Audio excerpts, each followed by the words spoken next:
kapwa natin na hindi mahilig sa pusa, galit sa pusa, huwag naman po sana natin gawin yung ganun. Sana po maging tao tayo, hindi lang sa tao pati rin sa hayop. Good morning mga tropa. Gigising lang natin. Kagabi, paniginipan ko na naman yung naisip ko na naman yung napanood ko sa social media na pinana yung pusa. Tapos naka-stack pa dito yung pana. Naisip ko paano kung mangyari sa mga pusa ko. Hirap tanggapin.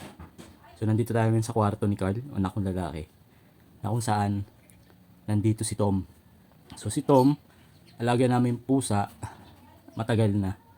So baby pa lang si Tom, dito na siya. Dito lang siya sa kwarto ng kuya niya. Ngayon nandun siya sa higa niya, silipin natin. Tapos kausapin natin. Tom! Ayan si Tom. Hello! Yan.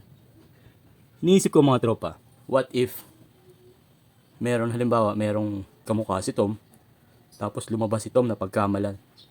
Itong pusa na to, napakabait. Hindi yan makabasag pinggan. Ganyan lang siya. As in, talagang napakabait. Tapos ganun yung mangyayari. Ang hirap. Tom, panood mo ba yan? Dito ka nga para makita sa camera. Napakabait nito mga tropa. Matanda na si Tom. Dati pogi-pogi nito eh. Mataba. Ngayon, tumanda na. Kaya kita mo sa kanya na matanda na talaga siya. Ito ka kay Papa. Sama ka sa video. Ha? Sama ko sa video ni Papa. Yan, ganyan si Tom. No? Pogi niya eh. Oh. Say hi. Yan, ganyan lang siya. All day long. Higa, kain, tae, tulog, antayin yung kuya niya. So, ganun lang yung routine ni Tom. So, hindi yan siya naalis dito sa kwarto. Kwarto, terrace, diba? Ganun lang. No? Tapos kakawawain lang ng mga tao na walang pagmamahal sa hayop. Huwag naman sana. So, humingi rin ako ng pasensya sa mga bad words na nabanggit ko. Dala ng emosyon talaga kahapon. Grabe kasi nung pagkapanood ko, talaga naman. Kung may high blood ako, baka na high blood na ako. Pero buti na lang, napakalma tayo ni Mrs. Kasi nga, meron akong 2 pusa na kulay itim. Tapos, kamukha din ng pusa na yun. Kaya, parang ang sakit-sakit. What if pa doon sa may-ari ng pusa? Kasi yung mga ganong sugat, hindi mo naman pwedeng basta-basta hugutin yung pana sa ulo nun. May proseso yun.